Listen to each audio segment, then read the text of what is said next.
My dear friends and professionalist, I am Uday Singh advocate speaking. ನೀವೆಲ್ಲರೂ ಸಹ ನನ್ನ ಚಾನಲ್ ಅನ್ನು ನೋಡ್ತಾ ಇದ್ದೇವೆ ಅಂತ ನಾನು ಅಂದ್ಕೊಂಡಿದ್ದೀನಿ. ಶೇರ್ ಮಾಡಿ, ಲೈಕ್ ಮಾಡಿ, ಕಮೆಂಟ್ ಮಾಡಿ, ಮತ್ತು ನನ್ನ ಚಾನಲ್ಗೆ ಇನ್ನೂ ಯಾರು ಸಬ್ಸ್ಕ್ರೈಬ್ ಆಗಿಲ್ಲ ನೀವೆಲ್ಲರೂ ದಯವಿಟ್ಟು ಸಬ್ಸ್ಕ್ರೈಬ್ ಆಗ್ಬೇಕಂತ ಕೇಳ್ಕೊಳ್ತಾ, ಇವತ್ತು ನಾನು ಇನ್ನೊಂದು ವಿಷಯವನ್ನು ಇಟ್ಕೊಂಡು ನಿಮ್ಮ ಮುಂದೆ ಬಂದಿದ್ದೀನಿ. ಇವತ್ತು ನಾನು ಆಯ್ಕೆ ಮಾಡ್ಕೊಂಡಿರ್ತಕ್ಕಂಥ ವಿಷಯ ಅಂತಂದ್ರೆ ಗಿಫ್ಟ್ ಡೀಡು ಮತ್ತು ವಿಲ್ ಡೀಡು, ದಾನಪತ್ರ ಮತ್ತು ಇಚ್ಛಾ ಪತ್ರ. ಈ ಎರಡೂ ಪತ್ರಗಳಲ್ಲಿ ಯಾವ ಒಂದು ಪತ್ರವನ್ನ ಟ್ರಾನ್ಸ್ಫರ್ ಪ್ರಾಪರ್ಟಿ ಆಕ್ಟ್ 1882 ಪ್ರಕಾರ ನೀವು ಮಾಡಿಸಿಕೊಂಡ್ರೆ ಉತ್ತಮ ಇರ್ತದೆ ಎಂಬತಕ್ಕಂಥದ್ದು, ಆಸ್ತಿ ವರ್ಗಾವಣೆ ಮಾಡಿಸ್ಕೊಂಡ್ರೆ ಉತ್ತಮ ಇರ್ತದೆ ಎಂಬತಕ್ಕಂಥದ್ರ ಬಗ್ಗೆ ಒಂದಿಷ್ಟು ಈ ವಿಡಿಯೋ ಮೂಲಕ ತಿಳಿಸ್ಲಿಕ್ಕೆ ಪ್ರಯತ್ನ ಮಾಡ್ತಾ ಇದ್ದೀನಿ.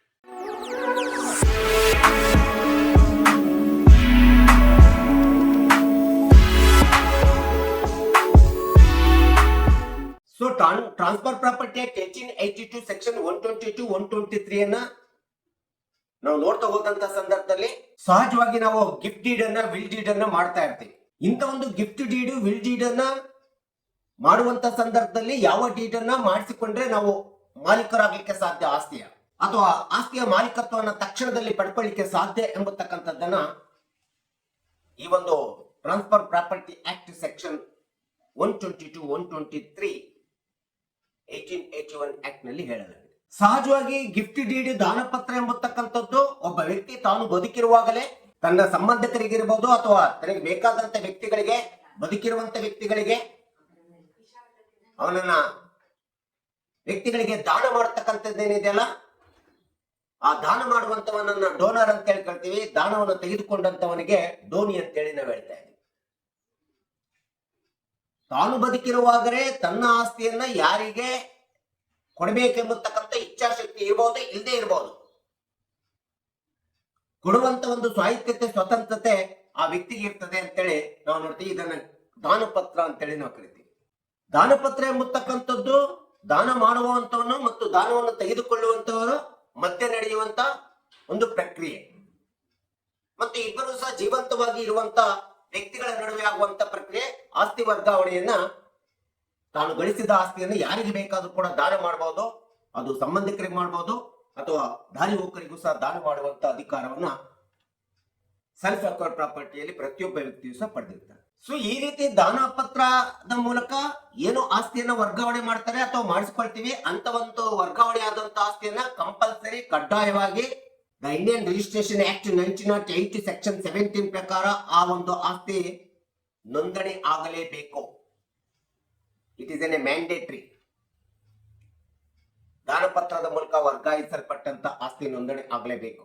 ಸೊ ಅದೇ ರೀತಿ ಇಚ್ಛಾ ಪತ್ರವನ್ನು ತೆಗೆದುಕೊಂಡ್ರೆ, ವಿಲ್ ಡೀಡ್ ಅನ್ನು ತೆಗೆದುಕೊಂಡ್ರೆ, ಸೊ ಈ ಒಂದು ಇಚ್ಛಾ ಪತ್ರ ಎಂಬತಕ್ಕಂಥದ್ದು ಭಾರತೀಯ ವಾರಸುದಾರರ ಕಾಯ್ದೆ 1925 ಸೆಕ್ಷನ್ 2 ಕ್ಲಾಸ್ 4 ರಲ್ಲಿ ಸ್ಪಷ್ಟವಾಗಿ ಹೇಳಲಾಗಿದೆ ವಿಲ್ ಡೀಡ್ ಬಗ್ಗೆ. ಒಬ್ಬ ವ್ಯಕ್ತಿ ತನ್ನ ಆನ್ಸೆಸ್ಟ್ರಲ್ ಪ್ರಾಪರ್ಟಿ ಇರ್ಬೋದು ಅಥವಾ ಸೆಲ್ಫ್ ಪ್ರಾಪರ್ಟಿ ಇರ್ಬೋದು, ತಾನು ಬದುಕಿರುವಾಗ ಅದು ಯಾರು ಯಾರಿಗೆ ಹೋಗ್ಬೇಕೆಂಬತಕ್ಕಂಥದ್ದನ್ನ ತಾನು ಸತ್ತ ನಂತರ ಅವರಿಗೆ ವಿತರಣೆ, ಹಂಚಿಕೆ, ವಿಭಜನೆ ಆಗ್ಬೇಕೆಂಬತಕ್ಕಂಥ ಪತ್ರವನ್ನ ಏನ್ ಬರ್ತಾರಲ್ಲ, ಆ ಪತ್ರವನ್ನು ನಾವು ಸಹಜವಾಗಿ ಇಚ್ಛಾ ಪತ್ರ ಅಂತ ಹೇಳ್ತೀವಿ. ಈ ಇಚ್ಛಾ ಪತ್ರ ವ್ಯಕ್ತಿ ಬದುಕಿರುವಾಗ ಯಾರ್ಯಾರಿಗೆ ಆಸ್ತಿ ಹೋಗ್ಬೇಕಂತೇಳಿ ಹಂಚಿಕೆ, ವಿತರಣೆ ಮಾಡಿರ್ತಾನೆ. ಆದ್ರೆ ತಾನು ಸತ್ತ ನಂತರ ಆ ಒಂದು ಆಸ್ತಿ ತನ್ನ ವಾರಸುದಾರರಿಗಾಗಿರ್ಬೋದು ಅಥವಾ ತಾನು ಯಾರಿಗೆ ಬರ್ದಿರ್ತಾನೆ ಅವರಿಗೆ ಹೋಗ್ಬೇಕೆಂಬತಕ್ಕಂಥದ್ದನ್ನ ನಾವು ಸಹಜವಾಗಿ ಇವತ್ತಿನ ದಿನಗಳಲ್ಲಿ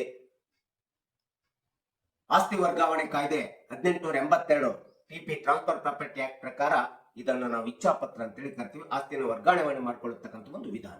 ಆದ್ರೆ ಇಚ್ಛಾ ಪತ್ರದಲ್ಲಿ ಏನಾಗುತ್ತೆ ಅಂತಂದ್ರೆ, ವ್ಯಕ್ತಿ ತಾನು ಬದುಕಿರುವಾಗ ಏನು ಆಸ್ತಿಯನ್ನ ತನ್ನ ಸತ್ತ ನಂತರ ಬೇರೆಯವ್ರಿಗೆ ಹೋಗ್ಬೇಕಂತೇಳಿ ಬರ್ದಿರ್ತಾನೆ. ಆದ್ರೆ ಆ ಬದುಕಿರುವಂತ ಸಂದರ್ಭದಲ್ಲಿ ಲೈಫ್ ಟೈಮ್ ಒಳಗಡೆ ಅದನ್ನ ಯಾವಾಗ ಬೇಕಾದ್ರೂ ಕೂಡ ವಾಪಸ್ ಪಡಿಬಹುದು, ಬದಲಾವಣೆ ಮಾಡಬಹುದು.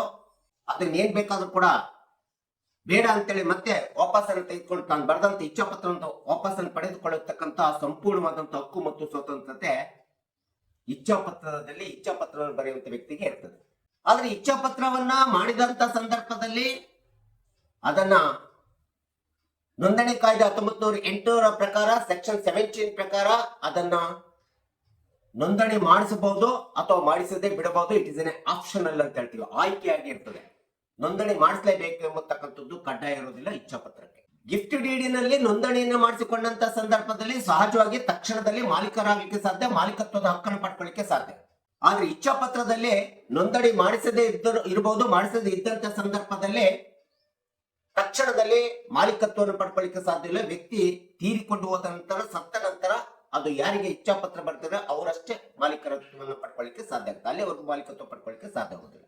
ದಾನ ಮಾಡುವಂತ ಸಂದರ್ಭದಲ್ಲಿ ದಾನ ಮಾಡುವಂತವರಿಗೆ ಒಪ್ಪಿಗೆ ಇದ್ದು ದಾನ ಮಾಡಬಹುದು, ಇಲ್ಲದೆ ದಾನ ಮಾಡೋದು. ಪಡೆಯುವಂತವರು ಸಹಜವಾಗಿ ದಾನವನ್ನು ಒಪ್ಪಿಕೊಳ್ಳತಕ್ಕಂಥದ್ದು ಸಹಜವಾಗಿ ನಾವು ನೋಡ್ತೇವೆ. ದಾನ ಪತ್ರದಲ್ಲಿ ಇಬ್ಬರ ಸಾಕ್ಷಿ ಮತ್ತು ಅವರುಗಳ ಸಹಿ ತುಂಬಾ ಅವಶ್ಯಕತೆ ಇರ್ತದೆ. ಒಮ್ಮೆ ದಾನ ಪತ್ರವನ್ನು ಮಾಡಿಕೊಟ್ರೆ ಆಸ್ತಿಯನ್ನು ಮರಳಿ ಪಡೆಯತಕ್ಕಂಥದ್ದು, ಪುನಃ ತನ್ನ ಮಾಲೀಕತ್ವವನ್ನು ಪಡೆದುಕೊಳ್ಳತಕ್ಕಂಥದ್ದು ತುಂಬಾ ಕಷ್ಟ ಆಗ್ತದೆ. ಆದರೆ ಅಂತ ಒಂದು ಮಾಡಿದಂತ ದಾನ ಪತ್ರದಲ್ಲಿ ಏನಾದರೂ ಮೋಸ, ವಂಚನೆ, ಫ್ರಾಡು, ಇಂಡ್ಯೂಸ್ಮೆಂಟ್, ಕ್ವಾಯರ್ಷನ್ ಅಥವಾ ಕಂಡೀಷನ್ಸ್ ಆರ್ ನಾಟ್ ಫುಲ್ಫಿಲ್ಡ್, ಷರತ್ತುಗಳನ್ನ ಪೂರೈಕೆ ಮಾಡಿಲ್ಲ, ಮೋಸ ಇದೆ, ವಂಚನೆ ಇದೆ, ಮೋಸದಿಂದ ವಂಚನೆಯಿಂದ ದಾನಪತ್ರ ಮಾಡಿಸಿಕೊಂಡಿದ್ದಾರೆ ಅಂತೇಳಿ ಕಂಡು ಬಂದಾಗ ಮಾತ್ರ ದಾನಪತ್ರವನ್ನ ಕ್ಯಾನ್ಸಲೇಷನ್ ಮಾಡಿಸ್ಬಿಟ್ಟು ಪುನಃ ಅದನ್ನ ಮರಳಿ ಪಡಲಿಕ್ಕೆ ಅವಕಾಶ ಇದೆ. ಸೊ ಇಚ್ಛಾಪತ್ರ ಆಗಲ್ಲ, ವ್ಯಕ್ತಿ ಸತ್ತ ನಂತರ ಆಸ್ತಿ ಬರ್ತದೆ ಮತ್ತು ಬದುಕಿರುವಾಗ ಏನ್ ಬೇಕಾದ್ರೂ ಕೂಡ ಬದಲಾವಣೆ ಮಾಡ್ಕೋಬಹುದು ಅಥವಾ ಇಚ್ಛಾಪತ್ರವನ್ನು ವಾಪಸ್ ಪಡ್ಕೋಬಹುದು. ಆದ್ರೆ ಇಚ್ಛಾಪತ್ರಕ್ಕೆ ಸ್ಟಾಂಪ್ ಡ್ಯೂಟಿಯನ್ನು ಕಟ್ಟಲೇಬೇಕಾಗುತ್ತೆ. ವಿಲ್ ಡಿಡಿಗೆ ಸ್ಟಾಂಪ್ ಡ್ಯೂಟಿ ಕಟ್ಟಲೇಬೇಕು. ಇದು ಒಂದು ಕಂಪಲ್ಸರಿ ಅಂತೇಳಿ ನಾವು ಹೇಳ್ಬೇಕಾಗುತ್ತೆ. ಇನ್ನು ಪ್ರೊಬೇಟರ್ ಅಂತೇಳಿ ಅಂದಾಗ ಇಚ್ಛಾಪತ್ರವನ್ನ ಪ್ರೊಬೇಟರ್ ಅಂತೇಳಿ ತೆಗೆದುಕೋಬೇಕಾದ್ರೆ ಅದು ದೊಡ್ಡ ಸಿಟಿಗಳು, ಡಿವಿಷನ್ ಆಫ್ ಸಿಟಿಸನ್ಸ್ ಇರ್ತದೆ. ಚೆನ್ನೈ ಇರ್ಬೋದು, ಮಡ್ರಾಸ್ ಇರ್ಬೋದು, ಮುಂಬೈ ಇರ್ಬೋದು, ಇಂಥ ಸಿಟಿಗಳಲ್ಲಿದ್ದಾಗ ಮಾತ್ರ ಪ್ರೊಬೇಟರ್ ಅವಶ್ಯಕತೆ ಇರ್ತದೆ ಇಚ್ಛಾಪತ್ರಕ್ಕೆ. ಸೊ ದಾನಪತ್ರವನ್ನ ಒಂದು ವೇಳೆ ನೀವೇನಾದ್ರೂ ಸಂಬಂಧಕರಿಗೆ ಮಾಡಿಕೊಟ್ಟಂತ ಸಂದರ್ಭದಲ್ಲಿ it is A taxable income ನಲ್ಲಿ ಬರ್ತದೆ ಪ್ರಾಪರ್ಟಿ ಆಕ್ಟ್ ಪ್ರಕಾರ. ಅದೇ ನಾನ್ ರಿಲೇಟಿವ್ಸ್ ಗೆ, ಸಂಬಂಧಿಕರಲ್ಲದವರಿಗೆ ಏನಾದ್ರೂ ನೀವು ಯಾವುದೇ ಒಂದು ಆಸ್ತಿಯನ್ನು ದಾನ ಮಾಡಿದಂತ ಸಂದರ್ಭದಲ್ಲಿ ಅದು ಟ್ಯಾಕ್ಸ್ ನಲ್ಲಿ ಬರೋದಿಲ್ಲ. ನಾನ್ ಟ್ಯಾಕ್ಸೇಬಲ್ ಇನ್ಕಮ್ ಅಂತೇಳಿ ತೆಗೆದುಕೋಬೇಕಾಗುತ್ತೆ. ಸೊ ಗಿಫ್ಟೆಡ್ ಇಟ್ ಇಸ್ ಇರ್ರಿವೋಕಬಲ್ ಅಂತೇಳಿ ಹೇಳ್ತೀವಿ. ಇರ್ರಿವೋಕಬಲ್ ಅಂತಂದ್ರೆ ಗಿಫ್ಟೆಡ್ ಒಮ್ಮೆ ಮಾಡಿಕೊಟ್ರೆ ಪಡ್ಕೊಳ್ಳಿಕ್ಕೆ ಆಗುದಿಲ್ಲ, ಮರಳಿ ಪಡ್ಕೊಳ್ಳಿಕ್ಕೆ ಆಗುದಿಲ್ಲ, ಕಷ್ಟ ಸಾಧ್ಯ. ಆದ್ರೆ ದಾನಪತ್ರ ಏನಿದೆಯಲ್ಲ, ಇದು ಆಸ್ತಿಯ ಮಾಲೀಕತ್ವವನ್ನ ದಾನ ಪಡೆದಂತವರು ಪಡ್ಕೊಳ್ತಾರೆ. ವಿಲ್ ಡೀಡ್ ಇಚ್ಛಾಪತ್ರ ಲೈಫ್ ಟೈಮ್ ಒಳಗಡೆ ಯಾವಾಗ ಬೇಕಾದ್ರೂ ಕೂಡ ತನಗೆ ಬೇಕಾದಂತ ಸಂದರ್ಭದಲ್ಲಿ ವಾಪಸ್ ಪಡೆಯಲಿಕ್ಕೆ ಅಧಿಕಾರ ಇದೆ. ಸೊ ಈ ಎರಡು ಡೀಡ್ ಗಳನ್ನ ನಾವು ನೋಡ್ತಾ ಹೋದ್ರೆ ಟ್ರಾನ್ಸ್ಫರ್ ಪ್ರಾಪರ್ಟಿ ಆಕ್ಟ್ ಸೆಕ್ಷನ್ 122, 123 ಪ್ರಕಾರ ನೋಡ್ತಾ ಹೋದಾಗ ಯಾವ ಡೀಡ್ ಮೂಲಕ ನಾವು ಆಸ್ತಿಯನ್ನ ವರ್ಗಾವಣೆ ಮಾಡಿಸ್ಕೊಂಡ್ರೆ ಬೆಸ್ಟ್ ಅಥವಾ ಉತ್ಕೃಷ್ಟ ಅಂತೇಳಿ ನಾವು ನೋಡ್ತಾ ಹೋದ್ರೆ, ದಾನಪತ್ರದ ಮೂಲಕ ಆಸ್ತಿಯನ್ನ ಮಾಡಿಕೊಂಡಾಗ ಅದು ತುಂಬಾ ಕಾನೂನುಬದ್ಧವಾದಂತ ಪತ್ರ ಆಗ್ತದೆ. ಆಸ್ತಿಗೆ ತಕ್ಷಣದಲ್ಲಿ ಮಾಲೀಕರ ಅನಿಸ್ಕೊಳ್ಳಿಕ್ಕೆ ಸಾಧ್ಯ. ದಾನಪತ್ರ ರಿಜಿಸ್ಟ್ರೇಷನ್ ಆದ ತಕ್ಷಣ ರಿಜಿಸ್ಟ್ರೇಷನ್ ಕಂಪಲ್ಸರಿ ಕಡ್ಡಾಯ ಮಾಡಿಸಬೇಕಾಗುತ್ತೆ ಸೆಕ್ಷನ್ 17 ಪ್ರಕಾರ 1908. ಮತ್ತು ಆ ರಿಜಿಸ್ಟ್ರೇಷನ್ ಆದ ತಕ್ಷಣ ದಾನ ಮಾಡಿಕೊಟ್ಟವರ ಎಲ್ಲ ಹಕ್ಕುಗಳು ಹೋಗ್ತವೆ. ದಾನ ಪಡೆದಂತವರಿಗೆ ತಕ್ಷಣದಲ್ಲಿ ಆಸ್ತಿಯ ಮೇಲೆ ಹಕ್ಕು ನಿರ್ಮಾಣ ಆಗ್ತದೆ. ಅದು ಕಾನೂನುಬದ್ಧವಾದಂತ ಒಂದು ಗಿಫ್ಟ್ ಡೀಡ್ ಅಂತೇಳಿ ಹೇಳ್ಬೇಕಾಗುತ್ತೆ. ಆದರೆ ಇಚ್ಛಾಪತ್ರ ಆಗೋದಿಲ್ಲ.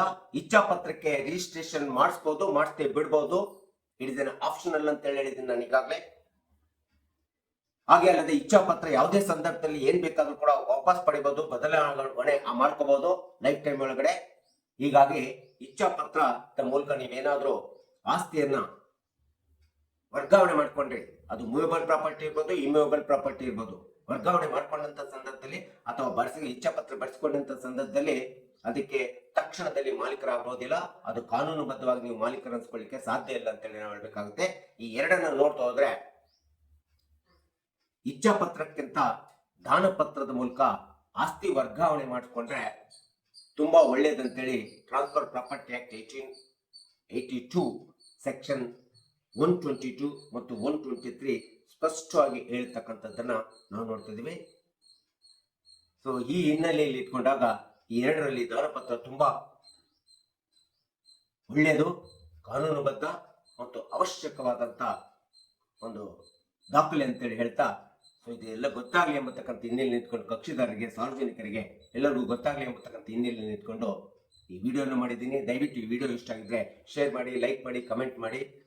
ಮತ್ತು ನನ್ನ ಚಾನೆಲ್ಗೆ ಇನ್ನೂ ಯಾರ್ಯಾರು ಸಬ್ಸ್ಕ್ರೈಬ್ ಆಗಿಲ್ಲ ನೀವೆಲ್ಲರೂ ಸಬ್ಸ್ಕ್ರೈಬ್ ಆಗ್ಬೇಕಂತ ಕೇಳ್ಕೊಳ್ತಾ ಇವತ್ತಿನ ವಿಷಯಕ್ಕೆ ವಿರಾಮ ಹೇಳ್ತೀನಿ. ಇನ್ನೊಂದು ವಿಷಯ ಅಂತ ಇಟ್ಕೊಂಡು ನಿಮ್ಮ ಮುಂದೆ ಬರ್ತೀನಿ. ಜೈ ಹಿಂದ್, ಜೈ ಕರ್ನಾಟಕ.